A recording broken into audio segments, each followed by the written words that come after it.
Okay, it is 7 PM, Monday, May 11th, calling to order the May 11th, 2026 Board of Library Trustees meeting. Do we have any public comment either? Oh, here we go. Public comment, somebody approaching the mic.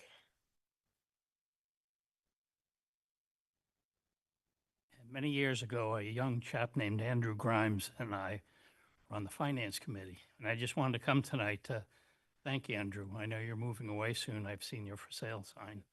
So I really just wanted to thank you. You're the perfect example of a volunteer that didn't go amok. I don't know how many years you've been on the trustees, but it's got to be close to 20. Okay, and 9 on FinCom. It's just remarkable. We don't have people that, have that tenure anymore. You're very lucky to have had them. But I just wanted to thank you. For those that don't know me, I'm Bob Lurlasher. I was town manager number 2. I hear you're on number 5 by now. So things have changed a little. Fellow before me was 27 years. I was 9 years, and I overlapped 8 years with him. And since then, all hell has broken loose. So hopefully we'll get a little stability. You have a good one now. But I really just wanted to come and thank you, Andrew. I was going to stop at your house, but that's random as to whether you're home or not. And Amy said, you'll get him here.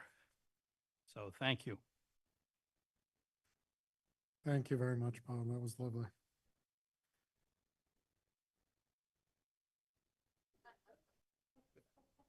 That was amazing. That was amazing. Thank you, Bob. Do we have any other public comment? Nothing's going to top that. Not quite public comment. Well, 2 things. One, I think we have been dormant on a request that came in that perhaps Amy will know more of the details on. Yes, there's the Massachusetts Library Trustee Association. It was, I think, $100 to join, and you were asked to join that a few months ago by former library employee who's now a trustee over in Middleton. And basically, I think we just have to agree. They'll send us an invoice. You can, again, table it and come back to it next time. We're just kind of raising it. It came in via the trustee. If you want to see what it does and what the benefits are. But basically, it connects you with other library trustees in the state, and it's separate from the Mass Board of Library Commissioners state-run listserv. So you might connect with some different people and meet with other trustees in all of your extra spare time that I know all of you have. Refresh my memory. It didn't offer any difference to what the MBLC version did, right? I can't remember what it was. What the difference was. It was identical. It was very similar, except for the MBLC is free. And they offer, I think it does focus on some other things like fundraising and our advocacy and things that, but I think it's more of a networking tool. I think well, I don't think it qualifies as an emergency measure, cleaning out the inbox. So I would suggest that maybe we add that information into the packet for next month and then can decide at that point. Would be my suggestion. Sounds good. The second is perhaps a later discussion, but it did come in through the inbox, and that is there is a celebration trust committee in the town, and apparently Bolt has a designee or had, and there is now an opening.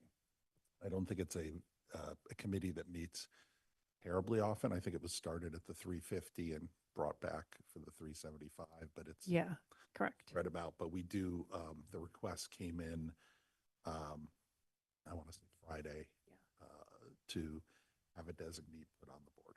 Yep, we can put that on a future agenda.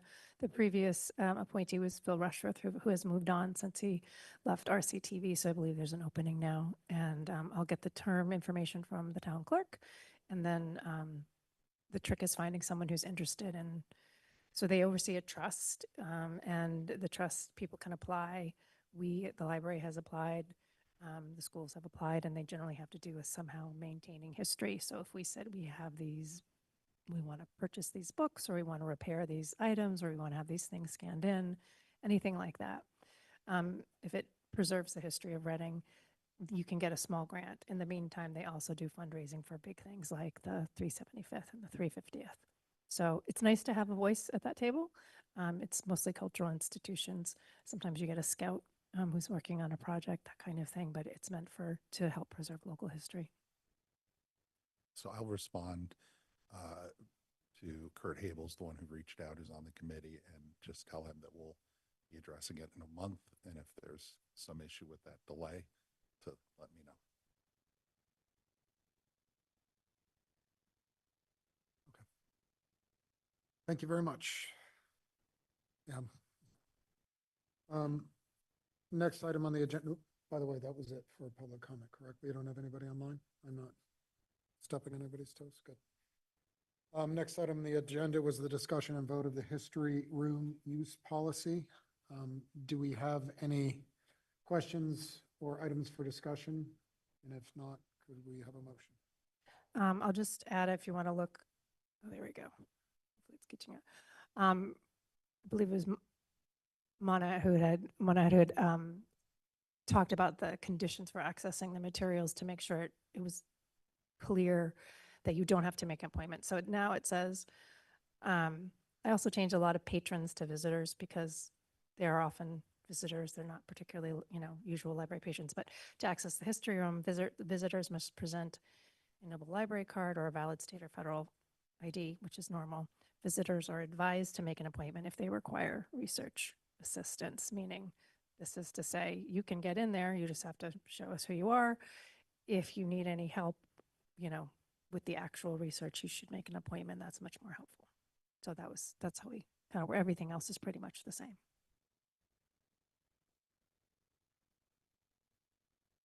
So I just had two things. One super little under user guidelines. Number 6, the word items should not be capitalized. Got it. And then my other question was just under the reproduction and photocopying, when we reference the reproduction of material form, is there a way to have that be an active link so that people can link right to it? Yes, it will. Same thing with permission to use material. Yes, and there would be a link, and they would also be posted either separately or as a physical addendum to this. So if someone wanted to print it, I think we put it as a physical addendum to this. Okay. But we prefer people look at it online and not print it out. But we'll make a print version of the whole thing together available, and those are pretty standard. Okay, thank you. So just the one typo correction, and then you're making an amendment of the one typo correction, and to make the hyperlinks, that's your friendly amendment to the changes those are the changes. So when you vote as amended. Okay, so I move we approve the history room access policy as amended. Second. I have a vote, please. All in favor? Motion carries. History room access policy carries 6-0.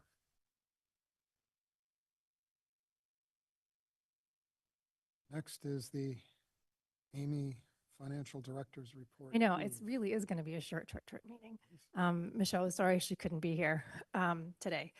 But to give you a quick, we are definitely looking, obviously, this time of year, we're looking at the financials. If you haven't heard anything yet, we did have our budget passed. There was a lot of discussion at town meeting. I think, Cappy, are you a town meeting member? I don't know. Not this time. But yeah, and yeah, it passed, but it was, there's a lot of discussion about the override, and it's going to be an override that was bigger than last time. And so we're already, it may go early as this year. Yes, for fiscal year 28. In the meantime, if it doesn't go, we'll be, we'll have the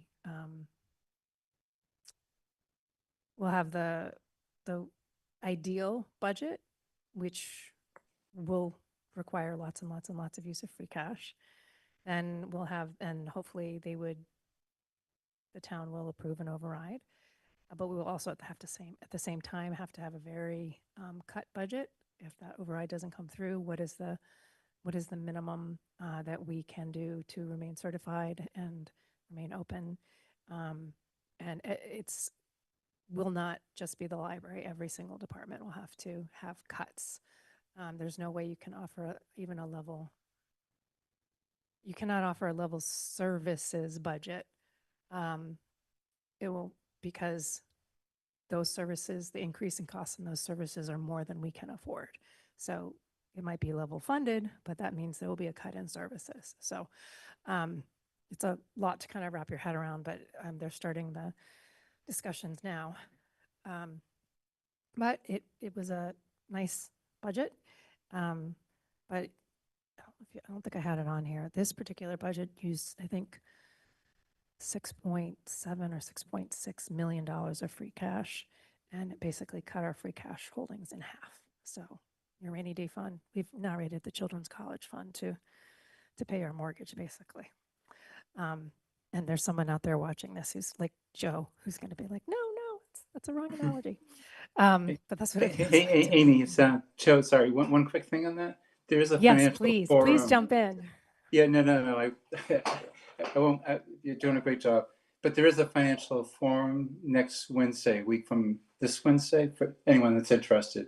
And I'm sure, planning for potential override, will be one of the big topics. So. Thanks, Joe, and thanks for chiming in. I always love the assistance on that. I have to say I haven't really heard that much discussion of override at town meeting that early in the process. So I think it's positive, but we'll see.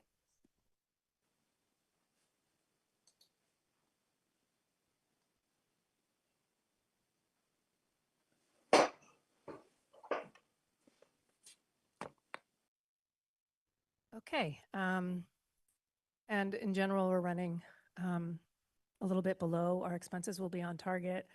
Our salaries will be a little bit below. I think I've said that every month since due to all the transitions, that money will go back to the town. It will go into free cash.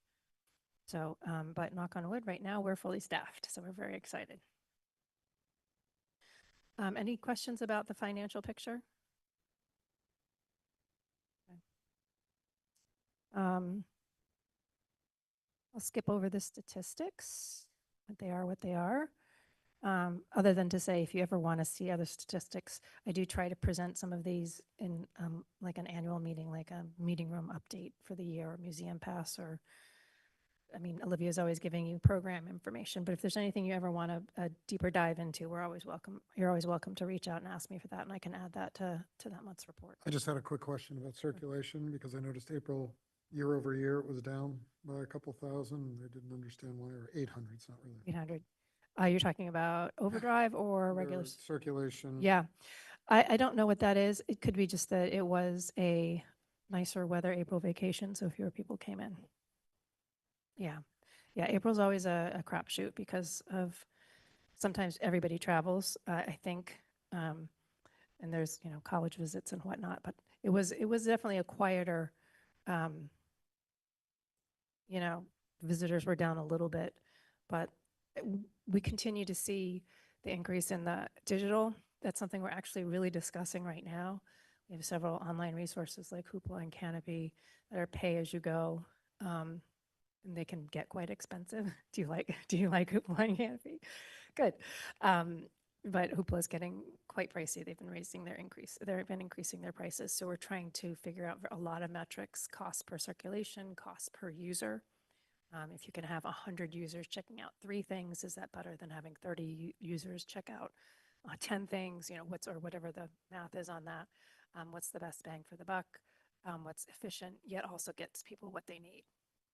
And some of these collections have bigger, larger, or language materials that we can't really access very easily or acquire very easily. So it's a little complicated, but it's something that we're watching. We do really look hard at the print circulation. The print collection will not grow. We want to keep this circulation. We want things turning over, but it's not. That's physical circulation. Physical collection will not grow. That's a good question, Gabby. Let's see here. You may have received an email from Michelle today. Maybe not. Maybe not. Well, it should be coming out. The library card design contest ran through April, and you should be receiving, if you haven't already, very soon. Out of the 68 entries for K through 12, staff members had a very fun time on their first round judging. It was hard to select 10. And you, the trustees, will be getting all 10 of the finals, and you will be able to vote on that. Michelle will have more information for you on that. You'll get I guess a folder or something that has all of the things in it. She'll give you a rubric and you'll be able to mark it. And then the winner will be announced in June. All of the 10 designs will be posted in the studio, the 10 finalists. And then the winner will have their design created for a 1-month specialty card in September. So everyone who can ask for that library card design. So thank you very much for working on this. I'm going to ask you to make sure that everybody does not speak to anybody else or deliberate on the voting. Keep it all legal, and then all your votes will be tallied. So thank you. Just Um, curious on that. Did the other trustees receive something? Because I didn't. I don't Oh, know. okay. I think Michelle was going to be here today, and she said she was going to send it out. Hence, that's why it's on there. But she was out today, so okay. Thank you. So I think it was Cappy that asked about the Planting for the Future. It's the 2nd annual. We're hoping to continue to do that for, I think the Town Forest Committee would like to do it forever and ever and ever. The library is committed to helping out until at least 2030, which will be the Town Forest 100th anniversary. We planted 5 types of trees. One was called hackberry. There was an American plum. There was a flowering dogwood. There was a there was a river birch and a white oak. There were 5 kinds, and there were 100 of each tree. So it went really well. It was a little slow, and the Town Forest Committee did plant quite a few of those, but it was really fun. And what they did was they picked out a zone that was fairly close to the council ring, and they had a bonfire going in the council ring. It was a little bit of a chilly day, but it was nice, and people were coming in from the Wood End side, and people were coming in from the Stroud Avenue side, and it was really a fun time. Some people just happened upon it. Some people came. I think we had a Daisy troop that came in, and their badge or whatever for the month had been to plant a tree. So they saw this, and so we had 15 very avid diggers and planters. So we'll hopefully see some return on that investment. We had a lot of great programs as usual. I wanted to point out home delivery service. We have now 2 of our new staff members, well, one of our new staff members, Ashley Cristiano, is working with Sarah Kelso and working on getting it's no longer called homebound delivery. We just call it home delivery. And we're going to expand our short-term delivery options. So there may be people who only need the service for a short amount of time versus being permanently homebound. So that has really started to grow. It had been dwindling and dwindling. The hardest part is getting the word out and letting people know that this service exists. We use volunteers for all of the driving and delivering, and the librarians do the selection. So it's a little bit of a logistics puzzle, but Ashley's doing a tremendous job getting that done. And adjacent to that is taking the library out to people who are homebound, well, not homebound, but Peter Sanborn, people who can't get to the library very easily. And Sarah Kelso is doing tech help. So they're going in instead of having the tech help here at the library and asking people to come and set up appointments here. We're going out to Sanborn and we're going out. So they're doing a lot more of that. They're really trying to get to people into these settings and help them, just set up their iPad or figure out how to send an email or something like that. So it's really been great. So to have 6 people coming for their first session was pretty amazing. So yeah, we're really excited. Really fun having this new initiative. We're doing it, I think we're doing it at Parker. We may be doing it partially at Coolidge at some point, but I know Parker was the pilot program. We have Lunchables where we have a librarian going over there. I think it's once a week, and just hang out and they play games and they kind of encourage their target audience. There is the tweens, those kids that are going to drop off quite a bit between elementary when your parents are bringing you here and then we have to be here to study. So there's a little gap there in between. So it's just building those relationships. So we've had a really good feedback on that and making some great, continuing to have great relationships with the media specialists. Will they do that at Coolidge I believe they will. I think they're trying to Fall get or something? yeah, and I think they're trying to get a beat on a rhythm for that because it's two schools, we only have so many librarians, and they want to figure out how to do it and what the, I mean, they do simple things, like she brought a Jenga. They all played Jenga and, you know, because they get bored after they eat. And so they want to do it at both schools, absolutely. And it's really hard. It used to be that we could get into the classrooms quite a bit. You know, we could just call up and the language arts teacher would be like, sure, come in the spring. You can talk to all the you know, language arts classes. But now their curriculums are so tight. It's really hard to get in there and prompt for summer reading and things like that. So the lunch breaks are a really good time to meet the kids where they are. So it's very clever and really got a lot of energy behind that. Oh, we had a great jewelry swap. The swaps are really very, very well received. People really like dropping all their stuff off here, and then they like coming back and taking other people's stuff. They're looking for October. They're looking, which I think is going to be amazing, as a cookbook swap. I don't know about you, but have you ever received as a gift, or you know? I know. He's going to take all the books. I know. So, yeah, so that should be fun because, or, you know, maybe you bought something when you were on vacation and you swore you were going to make those whatever burritos that you had in that place. And now you're just ready to, you don't want to throw it away, right? So come swap it. So I think that's going to be a real popular one as well. Next Tuesday we'll be closed. We have, I think, 25 people from the library going to Mass Library Association conference on Tuesday. So we're very excited about that. The next big things coming up are our library terrace opening, which will have to open to the public from 7 to 8 will be the actual ribbon cutting. There'll be something inside that the foundation's working on from 6 to 7, which is a foundation event. And yes, okay, trustees should be getting invitations for that. Also want to invite you to Summer Sizzlers. This is our speed dating book talks. They happens in the library. The Friends will be there selling mocktails. It's another fundraiser for them. So it's fun. Yeah, they mix up little mocktails and as you go you can go get them, and then what happens is the librarians go around from it's like speed dating for books.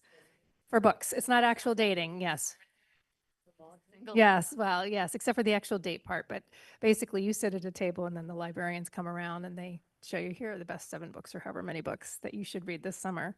It's really fun. It's really fun. And it's a really fun to come with some friends and then you take your notes and yeah. So it's right after, it's after, I think it might start at 5:30 or 6. It's 6, thanks. So they take an hour to set up and then they open the doors and you grab a seat and you have some really great book talks. The one thing that we get staff from every division that likes to participate in this, because pretty much everyone here does like to read, but not everyone has a chance to talk about it. So it's really a fun event for our staff as well as the public. The Green Communities Garden Party we did it last year. It's a big ice cream party. We just give out free ice cream and we have tables from local organizations. We'll have, in addition to our local committees, we're going to have the Ipswich River Watershed Association. We're going to have Mass Saves and RMLD talking about clean energy. We have 8 registered with about 4 maybes. So we're hoping to have about 12 tables for the committee to come see about how you can, and the garden club is going to be coming as well. Just, about nature, sustainability, gardening, all of that kind of stuff, just to get outside. And we feel like this supports our green communities status here in Reading. And then June 20th is going to be you just don't even have to go home on Saturday. You can start at Friends and Family Day, then you can go to the Juneteenth Freedom Festival, then you can go back and watch the fireworks. So just bring some cash for food trucks, hot dogs, and dinner downtown, and you'll be all set. It's going to be a packed day. And then I think Porch Fest might be the next weekend. So June is always an incredibly busy month. So the next meeting dates will be June 8th, the general business meeting with lots of business. It will be Andrew Grimes's last meeting. And then July 13th will be the start of the next fiscal year, and that'll be our general business meeting as well. I'll just add one thing that I was not able to get into. Oh, no, there was a revised agenda, which you probably don't have because I forgot to send it out. The revised agenda had one more item on it. And can you just pass these out?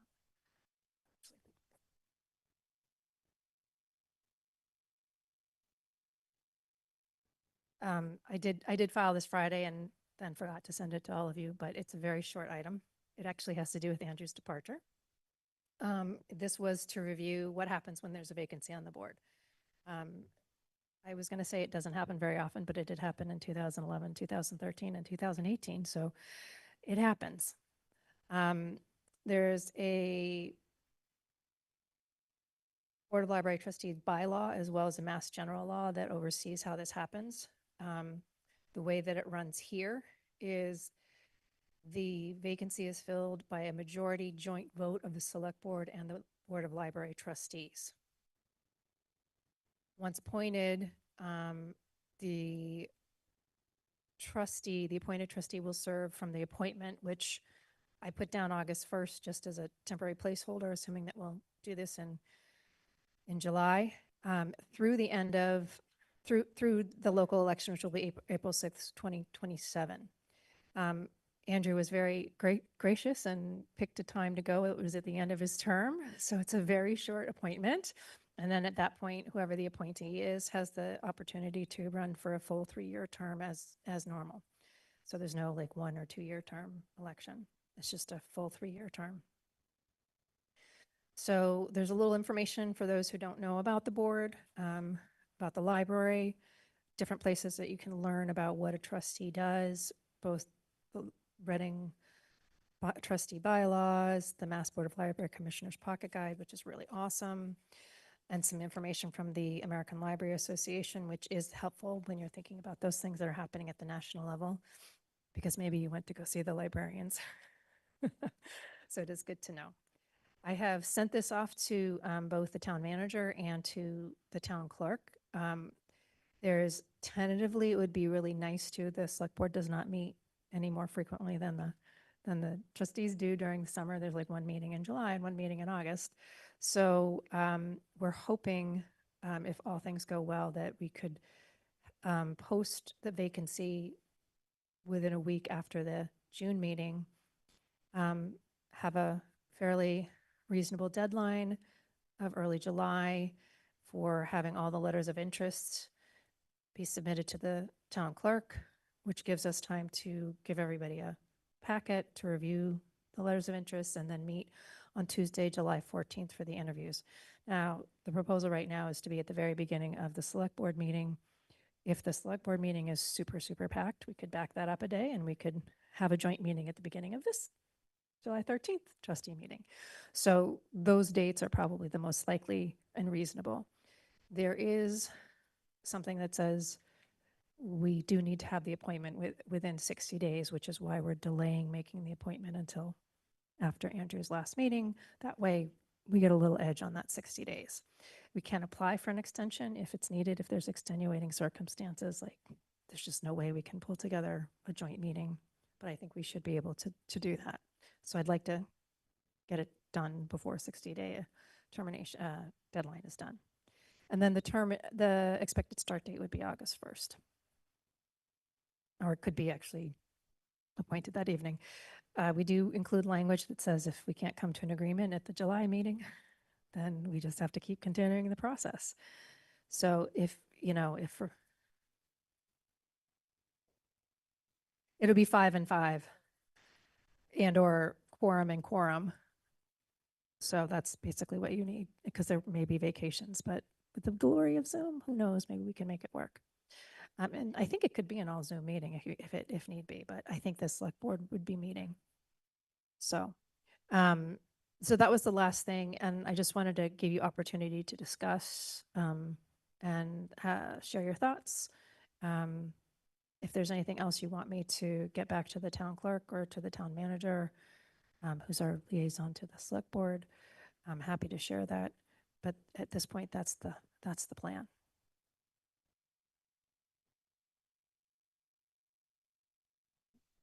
Amy, I'm just curious, once you submit this, is it then posted on the town's website that there's a vacancy? How does the town communicate it? The first thing that Andrew has to do is submit a letter of resignation with his last day, which should be after June 8th. But once that's been received, the town clerk can post it. I wouldn't necessarily post it too soon. I mean, that's why I picked the date of 1 week after, from June 15th to about June 8th. Is just about 3 weeks, which seems reasonable for people to get going. We could do it. We could send something to the general press release, the Patch and the Post and the Observer and the I'm drawing a blank. Oh, I said Observer. Yes. Reading Recap, whatever. All the news outlets we have in town. And it would be physically posted here and physically posted at Town Hall. Okay, thank you. And you can share it with all of your friends. And there may have been a little librarian going around town talking to friends and saying, there might be a trustee opening. Yeah, no, I mean, it's important to get the word out. And I think, you can send me comments if you want to send me a comment. I looked at what was posted in the last several times that this happened. And I think what's really important is talking about what we're really looking for in a trustee. So the ideal candidate will have a genuine interest in the library and its role in the community, readiness to dedicate time and energy, and a real desire to help us into the future. And that future is based on our vision, mission, and core values. So I think, if we look at that and we kind of stick to that, then you'll be able to find candidates who meet that need.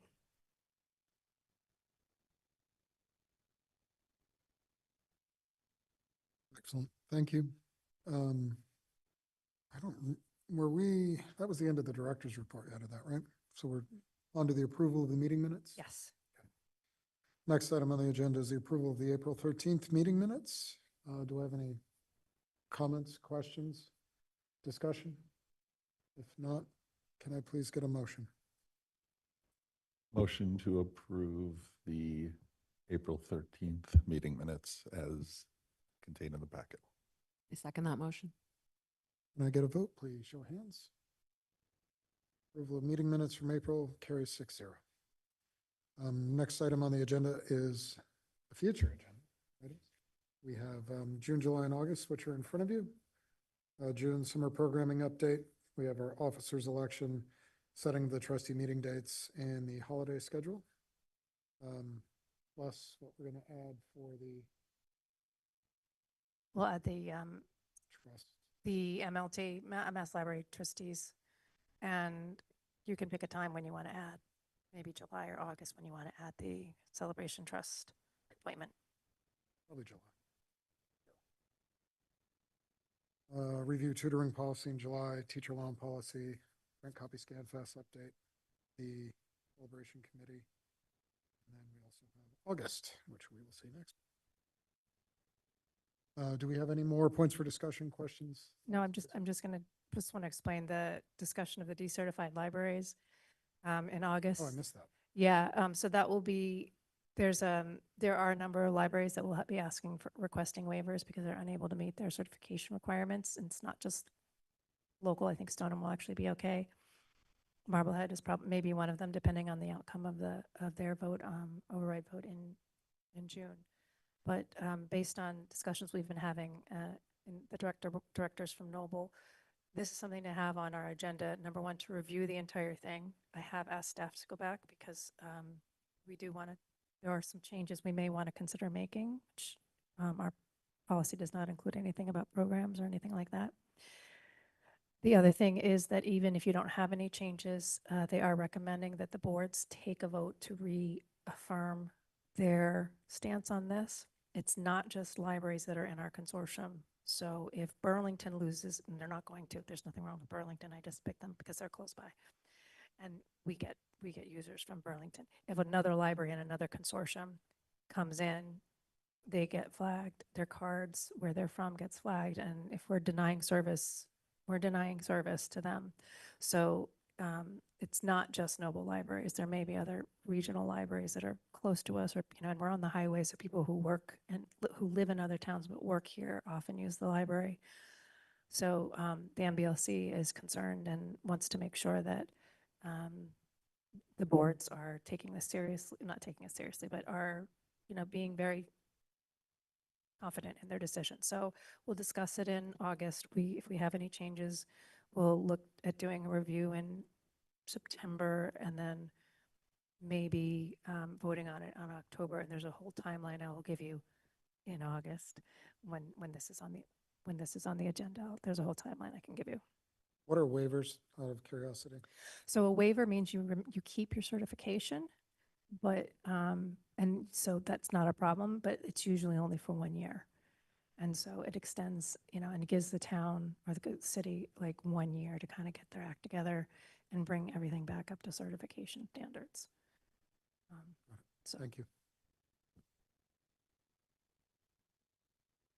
Anything from anyone else? Any questions, discussion? If not, can I get a motion to adjourn? Okay. Show of hands. All in favor? We are adjourned at 7:36 PM.